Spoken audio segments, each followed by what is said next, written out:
पितामह भीष्म के सामने भगवान खड़े हैं और पितामह टकटकी लगाए हुए देख रहे हैं। भगवान भक्त को देख रहे हैं और भक्त भगवान को देख रहा है। पितामह भीष्म ने कहा, भगवान इति मति रूप कल्पिता वितृष्णा भगवती सात्वत पुंगवे विभूमनि स्वसुखमुपगते क्वचिद विहर्तुम प्रकृति मुपेयुषि यद भव प्रवाह। पितामह कहते हैं, एक मेरी बेटी है, उसको आप स्वीकार कर लो। कौन सी बेटी की बात कर रहे हैं? पितामह का तो विवाह नहीं हुआ था। तो पितामह भीष्म ने कहा, मेरी बुद्धि रूपी बेटी है। इति मति रूप कल्पिता। और ये भी गोविंद चिंता मत करना, ये बिगड़े बाप की बेटी नहीं है, बिगड़ैल बेटी नहीं है। तो फिर कैसी है? कहा वितृष्णा, विगत तृष्णा या सात वितृष्णा। इसमें कोई इच्छा नहीं है, कामना नहीं है। जैसे आप रखोगे वैसे ही रह जाएगी, लेकिन आप इसे स्वीकार कर लीजिए।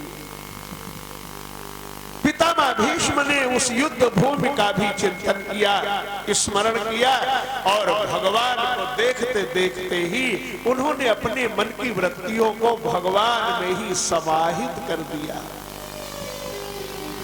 व्यास जी लिखते हैं, सोतः श्वास उपारमत, यानी उनकी श्वास जहां की तहां ही रुक गई। आकाश से पुष्पों की वर्षा हुई। बोलिए भक्तवत्सल भगवान की। भगवान श्री कृष्ण जी द्वारिकापुरी जाने के लिए तैयार हुए। अर्जुन श्री कृष्ण जी को भेजने के लिए गया, लेकिन 7 महीना हो गए, अर्जुन लौट करके नहीं आया द्वारिकापुरी से।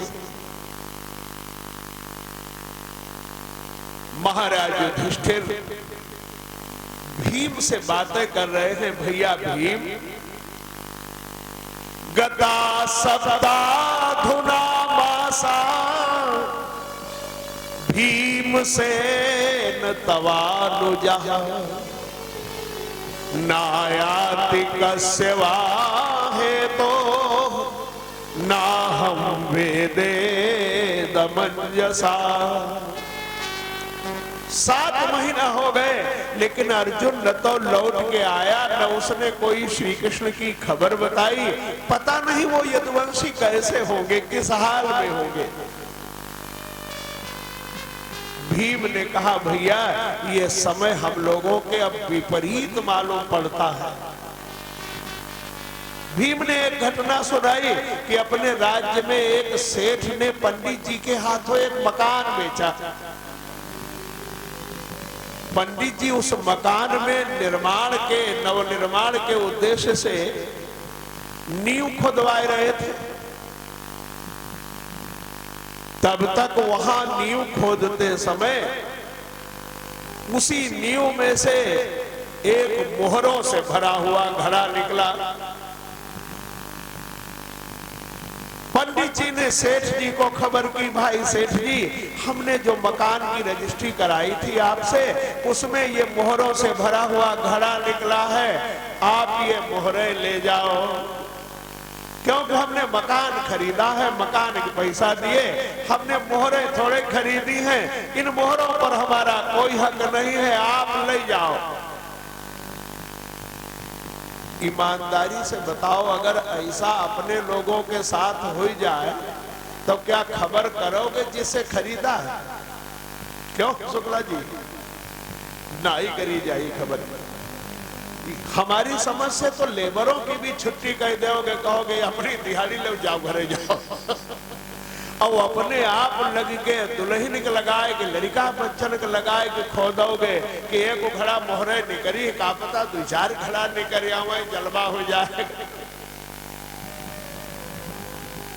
लेकिन पंडित जी जब सेठ नहीं लेने आया, वो मोहरे लेके पंडित जी सेठ के पास गए और कहने लगे, सेठ जी ये भाई मोहरे आप लेने नहीं आए तो हमें लेके आए, ये मोहरे आप ले। सेठ ने कहा, पंडित जी जब हमने मकान बेच दिया तो उसमें जो कुछ है वो सब आपका है, ये मोहरे भी आप ले जाओ। पंडित जी कहा, मोहरे सेठ जी आप ले जाओ। सेठ कहा, पंडित जी मोहरे आप ले जाओ। आखिर दोनों ने वो मोहरे नहीं ली और महाराज युधिष्ठिर जी के खजाना में दोनों ने एक सहमति पत्र पर हस्ताक्षर करके जमा कराए दी। भीम बोले, भैया कहा तो इतनी ईमानदारी लोगों के मन में थी, लेकिन अब लोगों की नीयत बदल गई। वही सेठ, वही पंडित जी जो वर्षों पहले मोहरे दोनों नहीं लिए थे, सहमति पत्र पर हस्ताक्षर करके खजाना जमा कराए दिए थे, अब वो दोनों कल दरबार में आए रहे। सेठ जी का कहना है कि हमने मकान बेचा था, मोहरे थोड़े बेची थी, मोहरे हमारी भाई हमें खजाना से दिलाई जाए।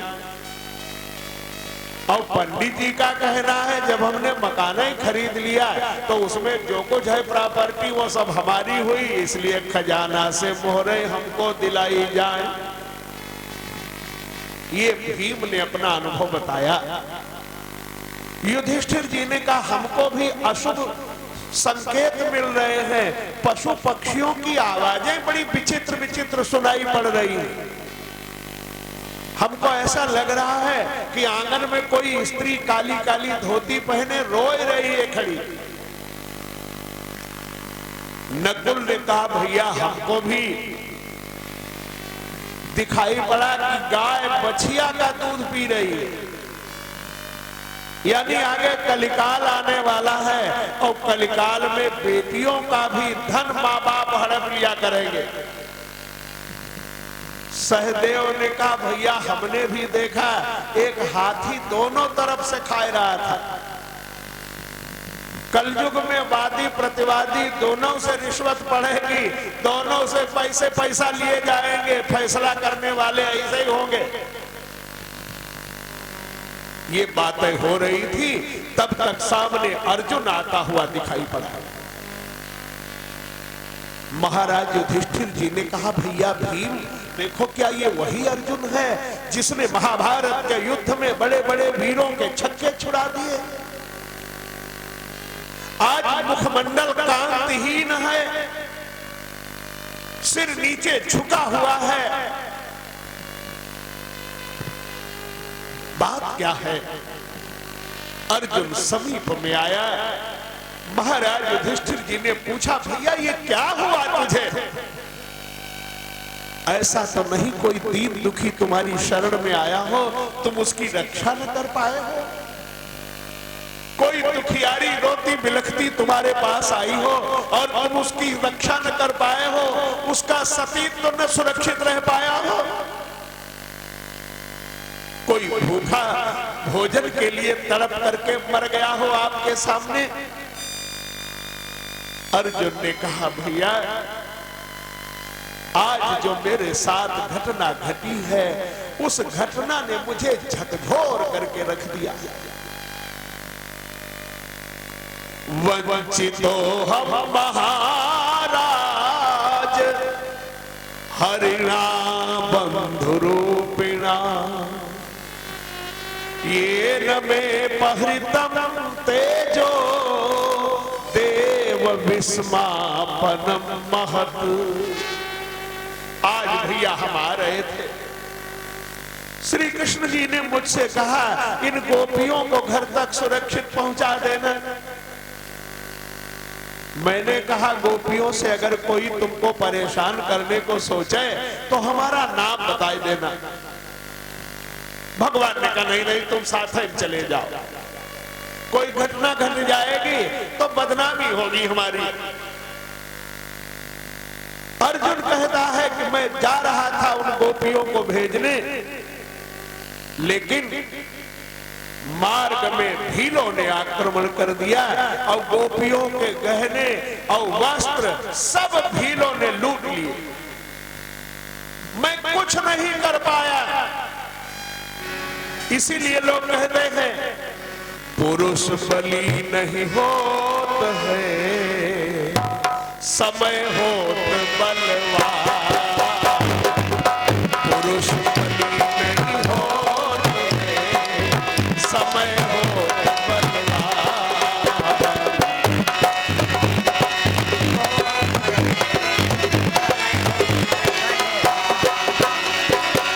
पुरुष बलि नहीं होत है, समय होत बलवान। भीलन लूटी गोपिका, वही अर्जुन वही पान।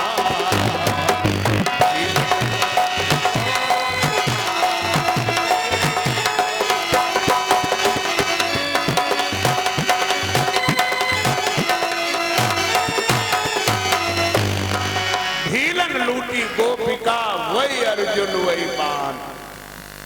अर्जुन ने कहा इसलिए भैया अब हमारी तो एक सम्मति है कि सब कुछ छोड़ करके अब चल देना चाहिए, नहीं तो बनी बनाई इज्जत मिट्टी में मिल जाएगी। हम लोगों के अंदर जो एनर्जी थी, जो पावर था, वो हमारा अपना नहीं था, वो भगवान श्री कृष्ण का था। वे सर्वशक्तिमान ईश्वर हैं। अब वो हमारा साथ छोड़ करके चले गए हैं, इसलिए हम लोगों को भी चलने की तैयारी करना चाहिए। सब कुछ छोड़ करके और परीक्षित जी को राज्य देकर पांडव हिमालय में गलने के लिए चले गए। विदुर जी के उपदेश से धृतराष्ट्र जी गांधारी को साथ लेकर के चले गए। मैया कुंती ने भगवान श्री कृष्ण के विरह वियोग में अपने प्राण त्याग दिए। अब ऐसे परीक्षित जी राजा बन गए। राजा बनने के बाद परीक्षित जी अपने राज्य में घूम रहे थे। अचानक एक गाय और बैल का दर्शन हुआ। वो गाय और बैल दोनों रो रहे थे और चिल्ला रहे थे कि अगर पांडव धरती पर होते तो आज हमारी ये दुर्गति नहीं होती।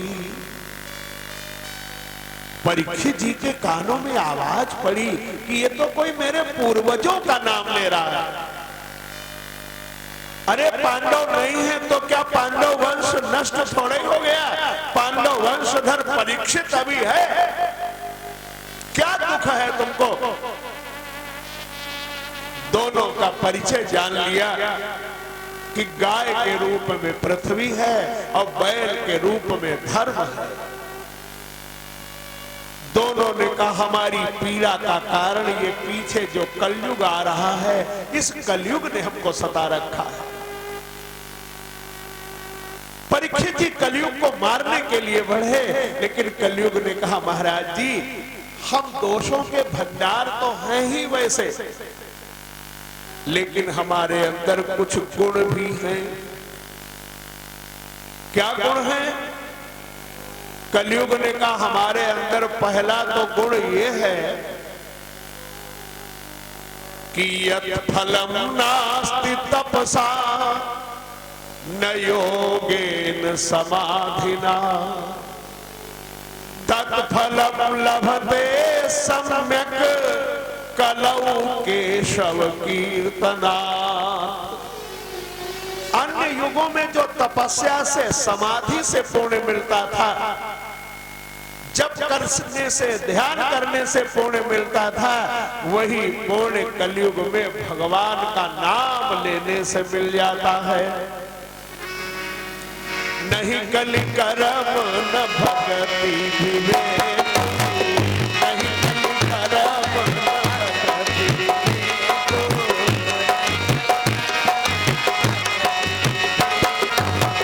नहीं कलि करम न भगति विवेक, नहीं कलि करम नाम नाम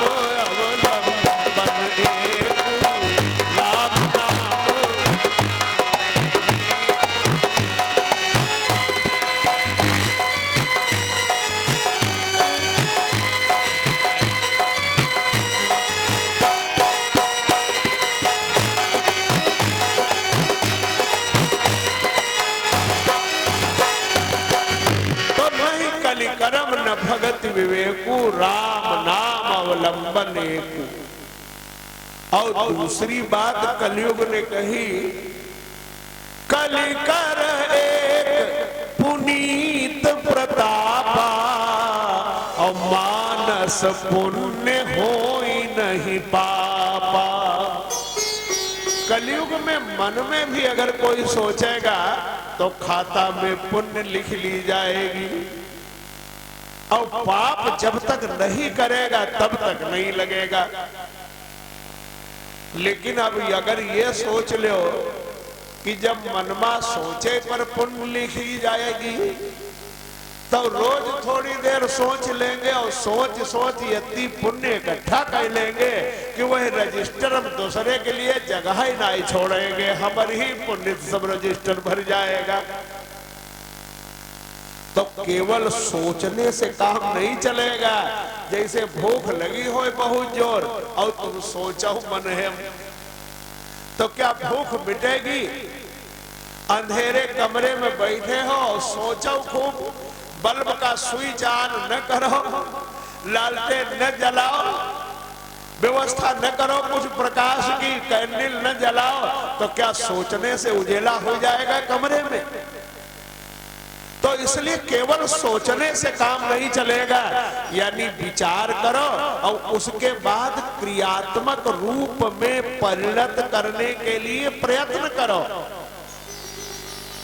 तब पुण्य लिखी जाएगी। अब ऐसे कलयुग ने जब ये बातें कही और बताया, कलयुग ने सतयुग में जो 100 वर्ष की तपस्या में पुण्य मिलता था, वह पुण्य त्रेता में 10 वर्ष की तपस्या में मिलने लगी, और द्वापर में वही पुण्य 1 वर्ष की तपस्या में मिलने लगी। और जो सतयुग में 100 वर्ष की तपस्या से पुण्य मिलता था, त्रेता में 10 वर्ष की तपस्या से और द्वापर में 1 वर्ष की तपस्या से, वह पुण्य कलयुग में 1 दिन रात की तपस्या से मिलने लगा। तो सतयुग के 100 वर्ष बराबर कलयुग का 1 दिन रात। तो 100 साल तपस्या करना मुश्किल है, लेकिन 1 दिन रात तो व्रत रहा जा सकता है। हमारी माताओं बहनों ने अभी करवा चौथ के दिन व्रत किया, पानी नहीं पिया, पूरे दिन भर नहीं व्रत। तो क्या अगर ऐसा कुछ होए तो पूरा दिन रह सकती? हरितालिका व्रत करती है, दिन और रात सब पूरा ऐसे बिताई देती है, मामूली बात है।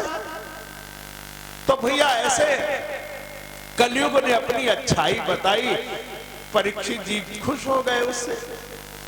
उसने धीरे से अपनी बात सरकाई, अरे महाराज तो हमको भी रहने के लिए ठिकाना दे दो। तो परीक्षित जी ने कलयुग को 4 स्थान दिए। अभ्यर्थितस्तदा तस्मै स्थानानि कलये ददौ, द्यूतम पानम स्त्रियः सूना, यत्रा धर्म चतुर्विधा।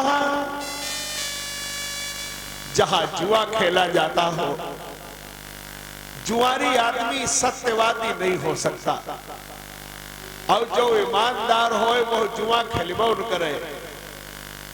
2 लोग बड़े ईमानदार और जुआ खेले कबहू जितबे न किए, जीते जिताए वो हराए दिए जाते रहे। एक महाराज युधिष्ठिर और दूसरे श्री कृष्ण के बड़े भाई बलराम जी, ये दोनों जने ईमानदारी को ठिकाना नहीं, और जुआ जब खेले बेईमान लोग इनका जीते जिताए हराए दे। तो जुआरी आदमी सत्यवादी नहीं, असत्य भाषण करने वाला होता है, उसमें कलयुग का निवास। पानम जहां पी जाए, पीने के बाद व्यक्ति मतवाला हो जाता है। एक बार एक राजा साहब हाथी पर बैठे जाए और समय एक नशेड़ी आ रहा था। अब वो नशा झूमता हुआ वो आ रहा था, इधर झूमता हुआ हाथी चल रहा था। राजा साहब हाथी पर बैठे थे। नशेड़ी ने जब देखा तो वही का हाथी नहीं मालूम पड़े, वही का वो छोटो भैंसा मालूम पड़े हाथी। और राजा साहब जो बैठे थे वह राजा नहीं मालूम पड़े, वो कोई भैंसा विक्रेता मालूम पड़े। नशेड़ी कहे से का भैंसा बिकाऊ है। राजा जान गया और नशा है, राजा कुछ नहीं बोला, राजा चला गया चुपचाप। सवेरे राजा साहब ने सिपाहियों को भेजकर नशेड़ी को दरबार में बुलवाया और जब नशेड़ी राजा के सामने पहुंचा, राजा साहब ने कहा भैंसा बिकाऊ है, खरीदोगे? नशेड़ी कहे हुजूर वो खरीददार तो रातियम चलो गो रहा है, अब तो हम आपके सेवक हैं, अगर कुछ कह दिया हो तो क्षमा करना। तो इसलिए वो अहंकार में ला देता है, मत भर देता है। तो पानम उसमें भी कलयुग का निवास है। और तीसरे स्त्रियां है, माने परिस्त्री गमन जहां होता हो उसमें भी आसक्ति का निवास है। और चौथे जहां मांस बिक्री होता हो तो वहां मांसाहार करने वाले और मांस बेचने वाले दोनों अगर निर्दयी नहीं होंगे तो मांस खाने वाले न खाए पाएंगे और न काटने वाले बेचने वाले न बेच पाएंगे। तो इनमें दोनों में निर्दयता होती है, इसलिए इसमें कलयुग का निवास। कलयुग ने कहा महाराज ये तो चारों काम आपके राज्य में नहीं होते, न कोई जुआरी है, न कोई शराबी है, न कोई परिस्त्रीगामी है और न कोई मांसाहारी है। तो एक स्थान और दे दो, कम से कम रहने का ठिकाना तो बढ़िया मिल जाए। तो परीक्षित जी ने कह दिया सुवर्ण में निवास करो। एक तो सुवर्ण माने होता है सोना, उसमें कलयुग का निवास। तो देखो कलयुग का निवास सब सोने में नहीं है।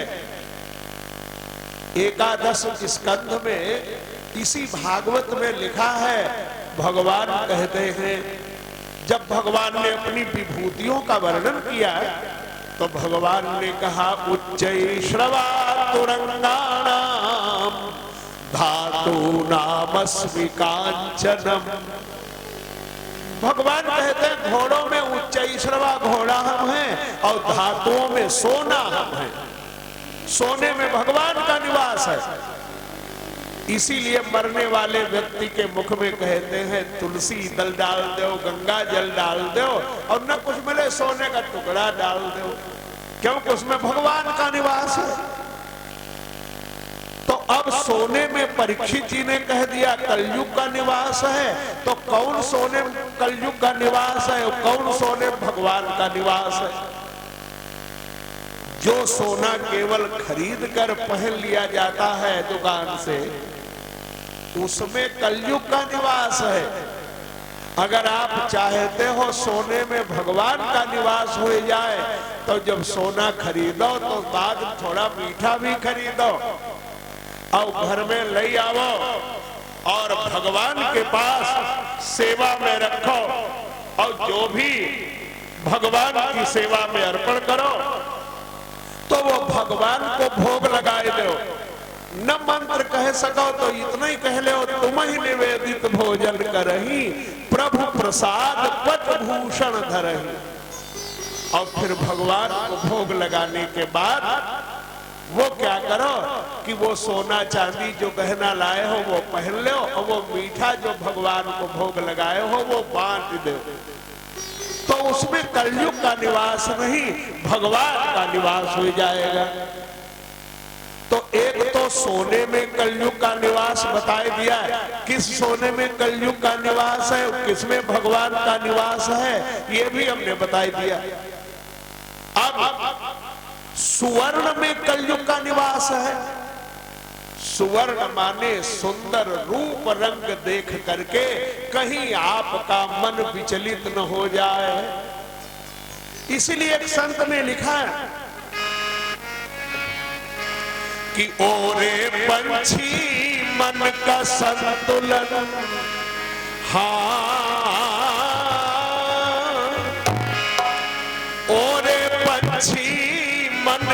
संतुलन रखना जरा संभाल कर। फूल और कांटे हैं दोनों, बैठा तू जिस डाल पर। फूल और कांटे हैं दोनों, बैठा तू जिस डाल पर। ओरे पंछी मन का संतुलन, ओरे पंछी मन का संतुलन रखना जरा संभाल कर। फूल और कांटे हैं दोनों, तू बैठा जिस डाल पर।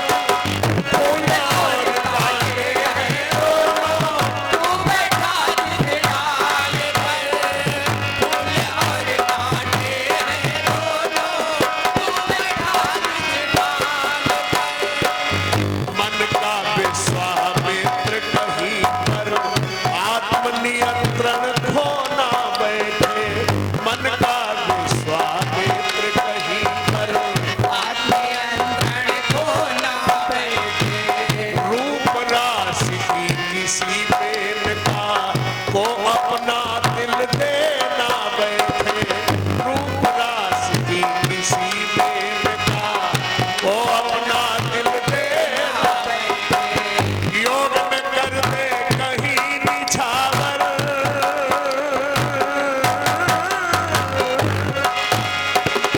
योग में कर दे कहीं निछावर। मिथ्या माया जाल पर। फूल और कांटे हैं दोनों, बैठा तू जिस डाल पर। और कांटे हैं दोनों, बैठा जिस डाल पर।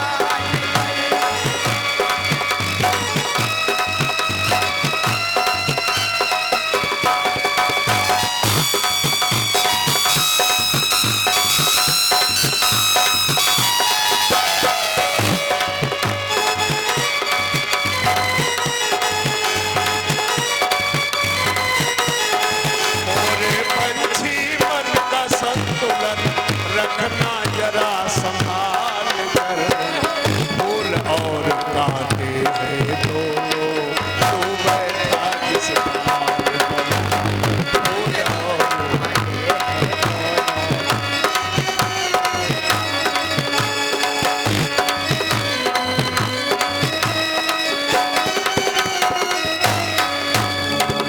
यानी विश्वामित्र जी हजारों वर्ष तपस्या करने के बाद मेनका का सुवर्ण देख करके ही रीझ गए और तपस्या अलग हो गई सब। उसी मेनका के द्वारा शकुंतला का जन्म हुआ विश्वामित्र के तेज से। तो इसलिए उसमें भी कलयुग का निवास है, ऐसा संतों का कथन है। परीक्षित जी घर आए, एक संदूक उनको दिखाई पड़ा, घर में रखा था पुरखों के जमाने का। उस संदूक को खुलवाया, उसमें से एक मुकुट निकला। और ये मुकुट कैसा था? ये मुकुट राजा जरासंध का था। भीम ने जब जरासंध का वध किया तो भीम को मुकुट अच्छा लगा। तो भीम ने जब जरासंध का वध हो गया तो मुकुट एक गरम साल लपेट धरी आया। भगवान ने जरासंध के पुत्र सहदेव को मगध देश का राजा बनाया। भगवान ने कहा कि भीम मुकुट क्या हुआ जरासंध का? भीम ने कहा हम क्या जाने मुकुट क्या हुआ, हम छोटी छोटी बातों पर थोड़े ध्यान देते थे। हम तो वीर हैं, बहादुरी वाली बात कोई पूछो कौन दाव लगाए, कौन पेच लगाए, क्या किया, हम ये बता सकते हैं। भगवान जान गए भीम की नीयत खराब है, ये मुकुट देना नहीं चाहते। दूसरा मुकुट पहरा दिया गया। अब भीम को मुकुट लेकर के हस्तिनापुर चलना था। जेठ महीना में गरम साल ओढ़े और बगल में मुकुट दबाए। भगवान ने कहा इतनी गर्मी पड़ रही है, तुम गर्मी में यह गरम साल ओढ़े। भीम का इनको तबीयत नहीं ठीक, कुछ हरारत है। भगवान जान गए और लोभ जड़ा हुआ है। भगवान बोले अब बगल का फुड़िया उड़िया निकली है का, ये हाथ ऊपर टांगे हो तो लाओ ठीक कर दे, हमें बहुत बढ़िया दवाई मालूम। अब भगवान ने हाथ पकड़ खींचा तो वो खट से मुकुट नीचे गिरा। भगवान बोले ये मुकुट ये किसका है? भीम कहिए वह है जरासंध वाला। भगवान ने कहा हमने तुमसे पूछा था, तुमने हमको नहीं बताया। भीम कहीं बताए हो तो जो हमारे पास राखे होते वो अब लहुआ तो हो नहीं दे दिए होते। भगवान ने कहा भीम यो मुकुट लेके घर न चलो, यो आफत की जड़ है, फेंक दो एका। भीम ने कहा अगर फेंक देंगे तो अब है कोई न कोई उठाए ले जाएगा, यही लिए हम है ले चले। वो ले आए मुकुट हस्तिनापुर।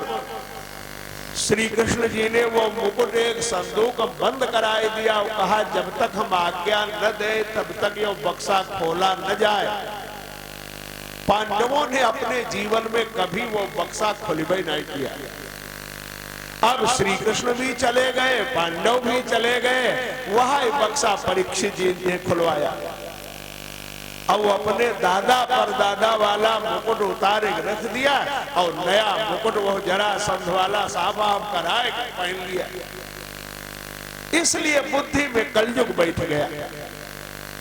अब नया मुकुट पहरे तो कोई नई सूट सिलावे या माताएं बहने बेटियां कोई नई साड़ी पहरे और दो चार जनी अगर न पूछे कि साड़ी बहुत अच्छी है, इसकी डिजाइनिंग क्या कहना है और कपड़ा नंबर 1 का है, कितने मिली थी तो बड़े राब उत्तर देती। यहाँ थोड़े मिलती है तो हमने हमारे उनके वही कोई है उन्होंने सूरत से मंगवाई थी, 10,000 की मिली थी वहां, यहां तो 20,000 की नहीं मिलेगी। मन ही मन लड्डू फूट रहे होते उसके कि देखो सबकी साड़ी फीकी पड़ गई हमारी साड़ी की रंगत के आगे। घर में आए के बताती है आज हम बुलौआ में गई, हम दिखाई पड़ी, सब साड़ी हमारी देखत रह गई। अब यह आदमी का स्वभाव है, कोई suit सियावे pant shirt kurta pyjama kurta dhoti, 2-4 लोग खाए भाई बड़े वीआईपी बड़े हैंडसम बड़े स्मार्ट लग रहे हो, आदमी बड़ा खुश होता है कि भाई फिटिंग भी बहुत अच्छी है और जम रही है तुम्हारे ऊपर यह सूट। कहां से लाए कहां से कपड़ा लाए तो बता देता ये तो बाहर से मैं मंगवाया था और सिलाई भी वो बॉम्बे में जो हीरो लोगों की ड्रेस सिलता है उसी ने हमारी ये सूट सिली, बाकी वो यहाँ काम ही कहाँ करता है। ऐसा बता देंगे जहिमा तुम हुआ लोग पहुंचे कि सोची न सको। तो अब वही परीक्षित जी ने मुकुट पहना है, नया नया मुकुट है, किसी ने नहीं पूछा होगा। घूमते घूमते एक साधु के पास पहुंच गए। अब साधु से क्या मतलब है, विरक्त संत है कि तुम कितनी मोटी चैन पहरे हो, कौन कितना कीमती कुर्ता पहरे हो, कितने कीमती जूता है तुम्हारे पास, उसको क्या मतलब इन सब चीजों से। अब भैया संत ने नहीं पूछा। अब राजा को संत के पास जाकर कुछ शिक्षा लेनी थी, मार्गदर्शन प्राप्त करना था, लेकिन राजा कहते हैं हमें भूख लगी। अब कोई विरक्त महात्मा जंगल में बैठा हो और वह के दिन कोई गृहस्थ जाए और कहे बाबा हम भूखे बहुत जोर हैं, तो बाबा कौन कचौरी बनाए बैठे। बाबा तीर तो भक्त लोग जो ले आएंगे बाबा वह प्रसाद बांटेंगे और नहीं कोई लाएगा तो राम राम करेंगे। तो भैया अब बाबा जी से राजा कहने लगे हम बहुत थके। अब थके हो भाई अपने सेवा ले जाएंगे, कहीं हाथ पांव दबाओ जाके। संत के पास यही बातें करना यह आसुरीपना है। रामायण में लिखा है कि मां नहीं मात पिता नहीं देवा, साधुन सत करवा वही सेवा।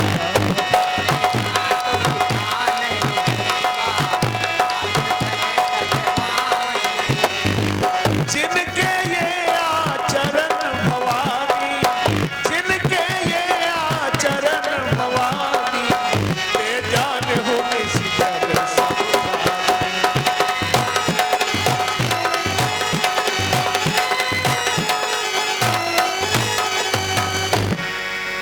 परीक्षित जी ने सोचा ये बाबा ढोंगी। उन्होंने क्रोध में आकर महात्मा के गले में एक मरा हुआ सर्प डाल दिया।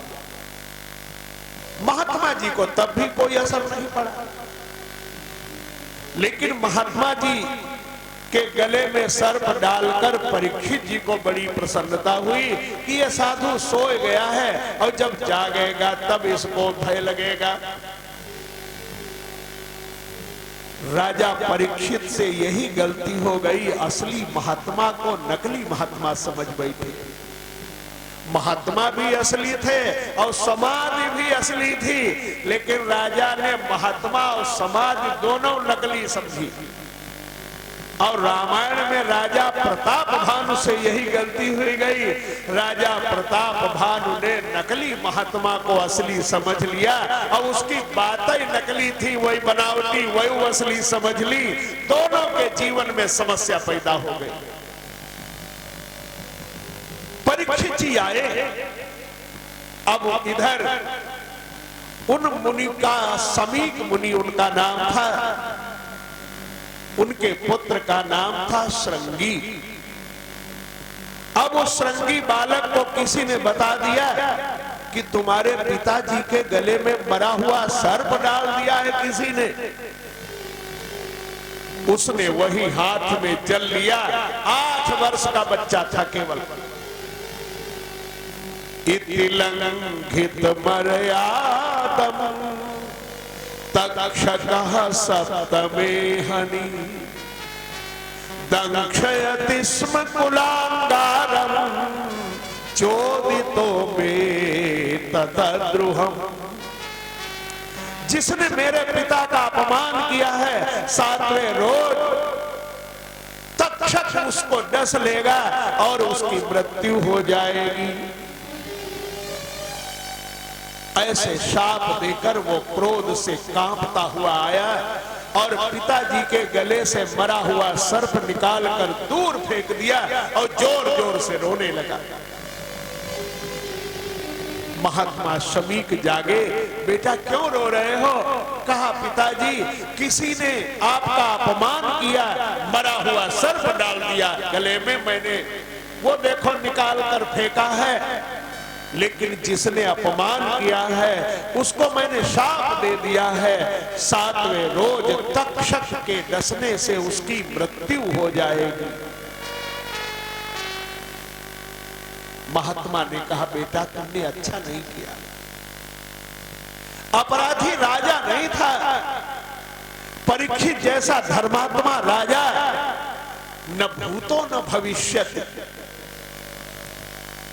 लेकिन दुनिया का नियम है और करे अपराध को और पाओ फल भोग। गारी देती है जीभ महारानी और डंडा कह के लगत, जीभ की लगत एक और डंडा, डंडा लगा या खोपड़ी फोड़ी जाए या पीठ तोड़ी जाए या हाथ पांव मजबूत किए जाए। जिनकी बेचारे ने कोई गलती नहीं है। इसीलिए तो एक कवि महोदय कहते हैं कि जिभ्या भैया तुम बड़ी, तुमसे बड़ो न कोई, और तुम तो कहीं के भीतर घुस गई चांद भड़ा भड़ हो, सियावर रामचंद्र की। सब खुराफात जीव और पिटवाया और रख दिया। महात्मा ने कहा लेकिन राजा को खबर कर दी जाए। इधर राजा परीक्षित ने वो मुकुट उतार करके रखा था,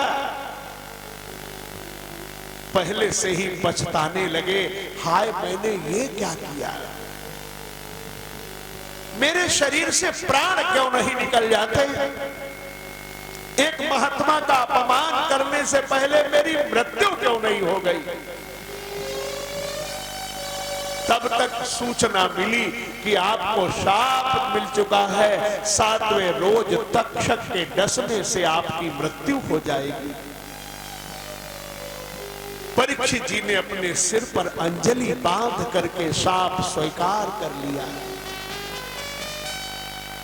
अगर परीक्षित जी चाहते तो शाप देने वाले को भी शाप दे सकते थे, क्योंकि गृहस्थ भी किसी महात्मा से कम नहीं होता। पुराणों में ऐसी कथा आती है, राजा निमि गृहस्थ थे और वशिष्ठ जी महात्मा थे। वशिष्ठ जी ने राजा निमि को शाप दे दिया तो राजा निमि गृहस्थ ने वशिष्ठ जी को शाप दे दिया। संत का शाप गृहस्थ को लगा और गृहस्थ का शाप महात्मा को लगा। लेकिन परीक्षित जी ने अपने सिर पर अंजलि बांध करके शाप स्वीकार कर लिया और सब कुछ छोड़ करके मां गंगा जी के तट की ओर चल दिए। पूर्ववासियों ने कहा, राजन आप हमें छोड़ करके कहां जा रहे हैं? परीक्षित जी कहते हैं, श्री कृष्ण कथा रस पीने को हम राजपाट सब छोड़ चले। श्री कृष्ण कथा रस पीने को हम राजपाट सब छोड़ चले। श्री कृष्ण कथा रस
सबसे